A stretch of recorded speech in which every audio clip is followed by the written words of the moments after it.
Well, hello! Today I'd like to welcome you to my first impressions and a partial repair of a Katab.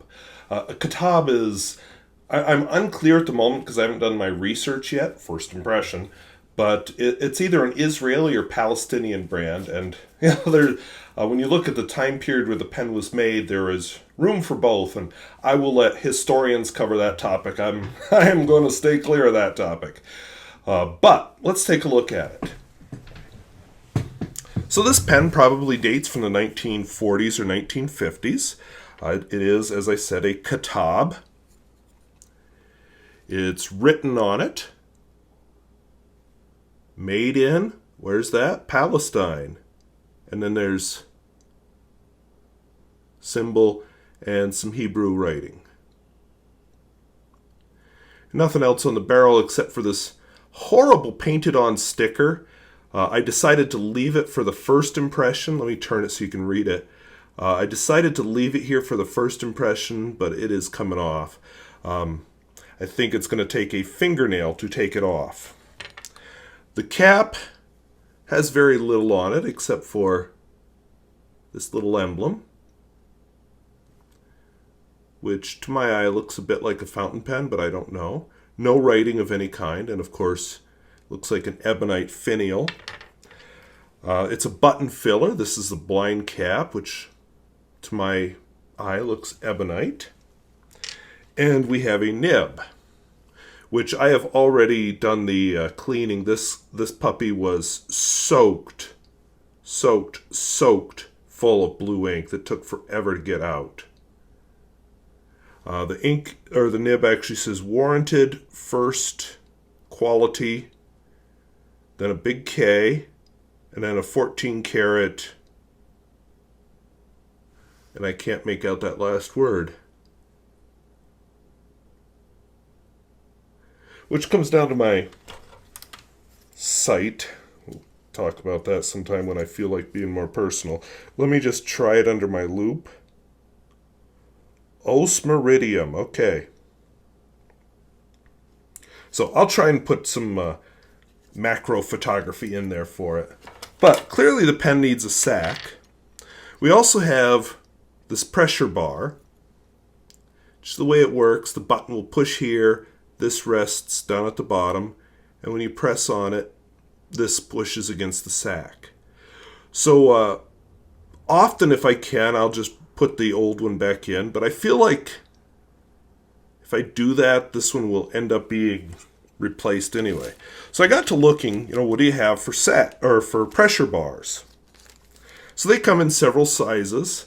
I've ordered several over the years, just to be ready for whatever pen comes my way. You find the one that actually looked like it was the right size.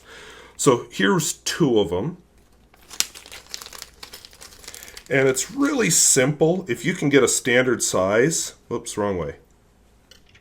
Like clearly too long. Now, what I could do is clip a little bit there, clip a little bit up here, get it properly sized, or continue looking through my collection of pressure bars. Okay, we seem to be a little bit short.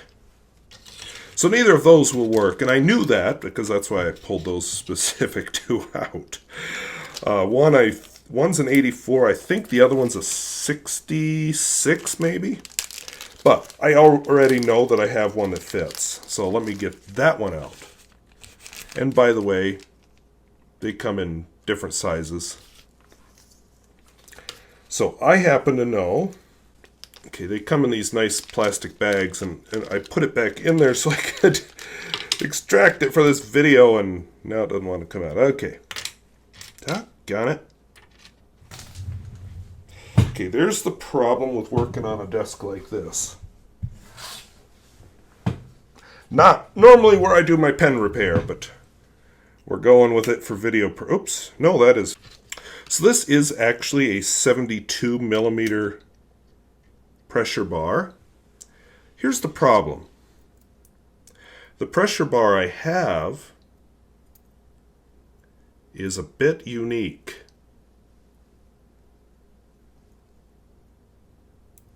Now, I could maybe see if I can buy a 72 millimeter pressure bar, but I think for now, as it turns out, I should have taken it out of the bag. So who knows how I'll edit this together. But I think for now, we'll just stick with the old pressure bar, and maybe in the future we'll have to do some fixing. So next question that comes up is, what do we do for sacks?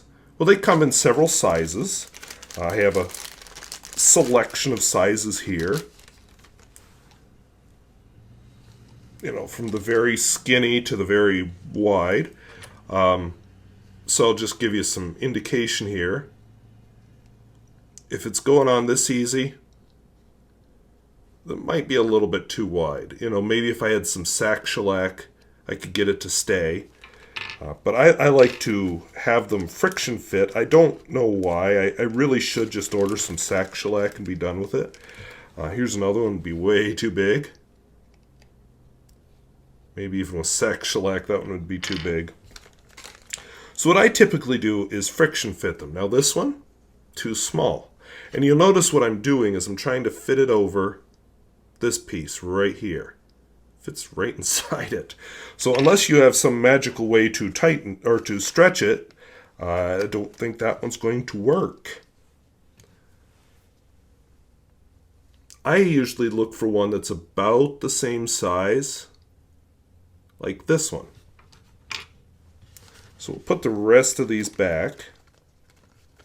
But we have one other thing we have to take care of before we actually put it on there. Because different pens come in different lengths. This will be fitting on here, and you can see that it's too long. So what am I going to do? I'm going to clip about 1 centimeter, maybe 1.5 centimeters off. Maybe not the best tool, but I usually use scissors. And I'm eyeballing this.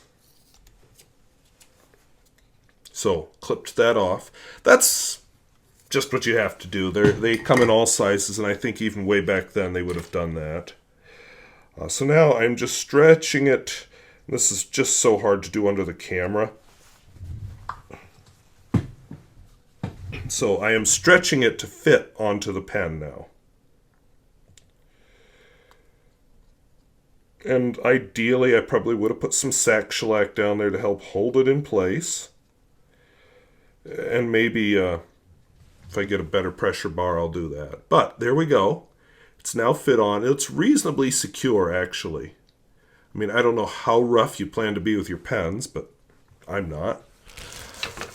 Now, one thing you need to do is, or should do, is put some talc on it. This will help dry it out, and it'll help. It's a dry lubricant. What I do, I have a plastic bag I keep talc in. It actually comes in this, which is a sprinkler. And every so often I have to sprinkle talc in here over the sack just to work it. But we've got enough talc in here right now that I can just talc it up. And no, this is not talcum powder. This is pure talc. That will work as a lubricant.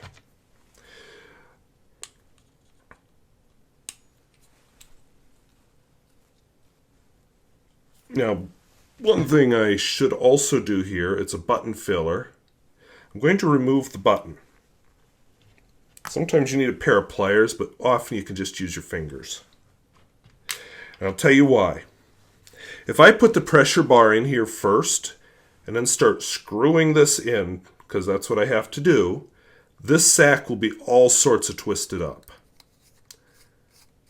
So, I'm not going to do that. So now it's in there.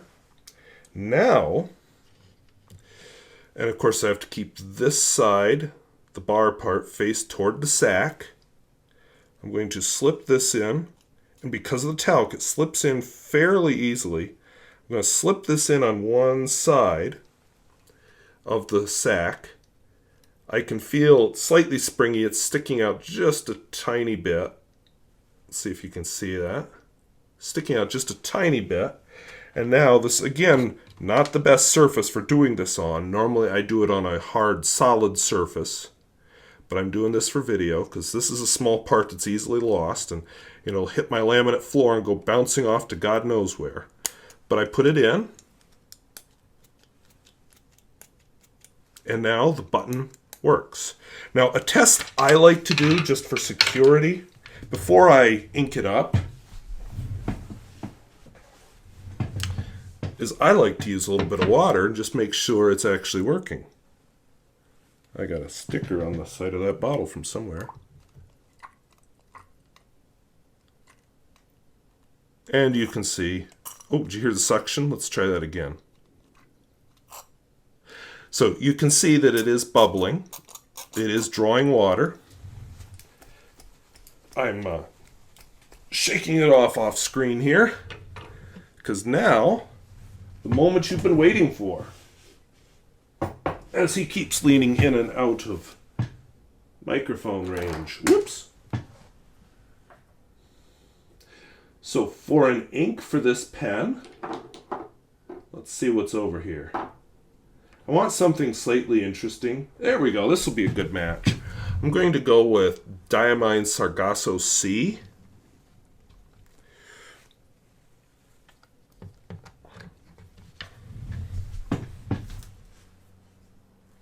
I brought over a... Doggone it. See, if I'm not in my regular set, I'm all sorts of confused. I brought over an ink wiping cloth. Oh, there it is. It fell on the floor in my grabbing water. A cloth to wipe the ink off. So, we'll stick this in.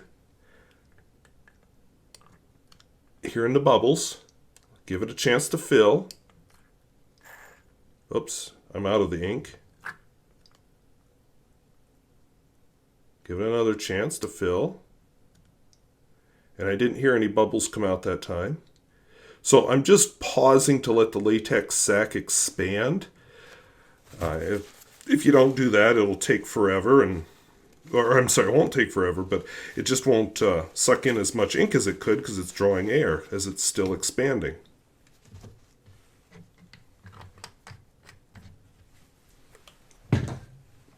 So now we can do the glamour shot that normally would be the first part of a first impressions video. So let's throw everything back together. And so if you paid attention to the thumbnail for this video, this will be the picture that I use there. And I'll superimpose my face down here somewhere because that's as close as I've come to branding. I keep thinking I should use some kind of a PIU logo, but I just, excuse me, haven't been real creative with doing that yet. So my face works. So that is a Katab. And I don't know a model number or anything. I don't know much about the brand. I do know I just had to get up and go get my ink or my journal that I use for doing these first impressions because it was laying across the room. But hey, I'm no longer doing this in the basement, so they're a lot closer. By the way, throw this out there while I'm turning to the right page. I am looking for a way I could possibly record these in a way that's maybe searchable, where they're all together. You know, I have access to SmugMug, so I have a SmugMug account. I kind of nervous about mixing that together with this channel just because I use that with school stuff. But looking at options. So this is a Katab. I know nothing about it. But won't it be fun to learn? So the ink is Diamine Sargasso C. Apparently the previous owner also liked blue ink because, like I said, I cleaned a lot of it out of this pen. So Diamine Sargasso C. As far as flex, I think, you know, even though it's a gold nib, I'm not seeing much. And of course, I'm not going to put too much pressure on it just to see what happens. There's a little bit of a grind to it, so some line variation, nothing amazing. Wetness and flow.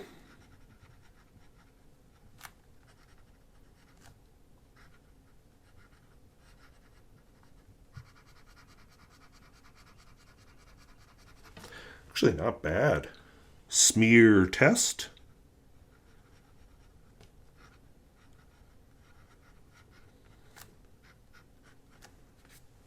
Kind of dry, but again, that's a function of the paper and the ink and the pen and all sorts of things. Plus, it's really humid if you can't tell I am sweating a bit because I had to turn the air conditioner off. It's just so humid. It's not like I need it for the temperature. I just need it for the humidity.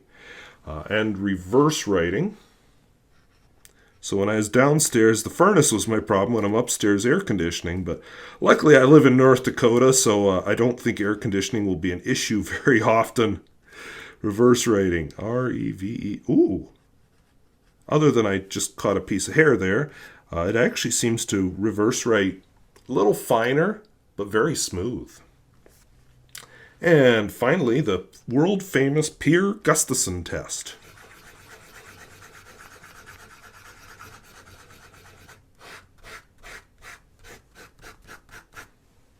I see a little skipping there. Nothing too objectionable. And when I did the straight lines, it was fine. I'm thinking I'm going to enjoy using this pen.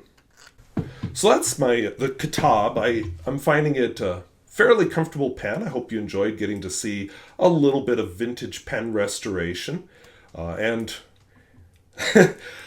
also learned the lesson that when you check sizes of pressure bars, actually take them out of the package. Don't just look at their length and say, yep, that'll work. So lesson learned, I guess. But yeah, I'm very impressed with this pen, and I think it's very attractive. Now, I'm going to go back under the camera because this isn't the only Katab I've purchased. Oh, before I forget, because I will forget. Slipped right in. Didn't even have to think about it. So while I'm here, I wanted to look at another Katab. This one, in fact, let's put the two of them together. Maybe I'll use that for my title screen.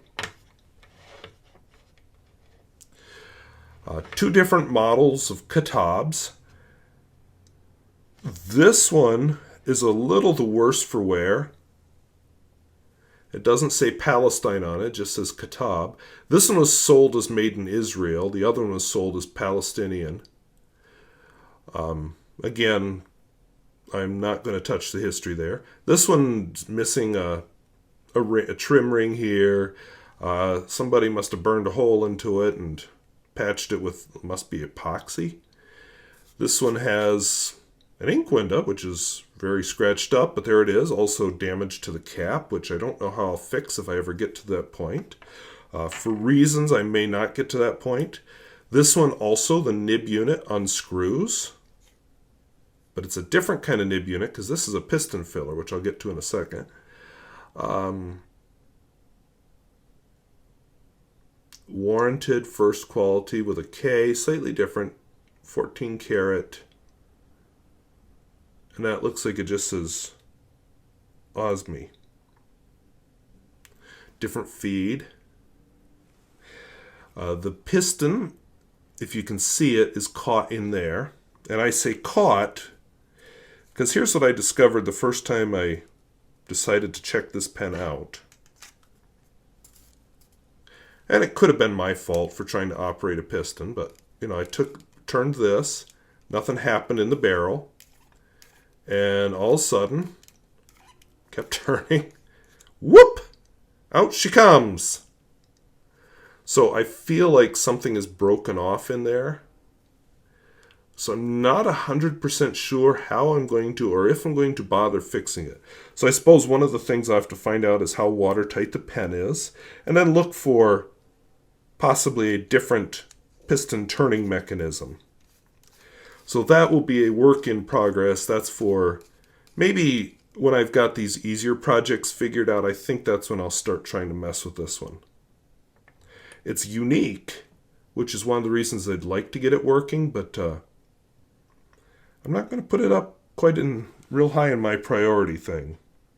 So this is longer than my typical first impression video is, but I hope you learned something or maybe saw something horrible that I'm doing that I really need to change. I'm open to either one. Sack shellac, yay or nay? And let me know down in the comments. If you know more about Katab, I would welcome that. I would really welcome if you have some ideas on fixing that piston. Like I said, that's a project I'm going to save. Probably not do under the camera because that's when I feel like I really don't want to do on this desk with its open slats. That I really want to do in like a tray or something. Which, by the way, is good advice for when you're working with vintage pens because then parts are less likely to disappear and go bouncing off to God knows where. So, hope that was interesting, and I just want you to remember, you saw the pen get restored right in front of you. This was a first impression. Opinions may change as I use the pen with more inks and more papers and more writing conditions. So I want to thank you for watching. We'll see you later. Bye-bye.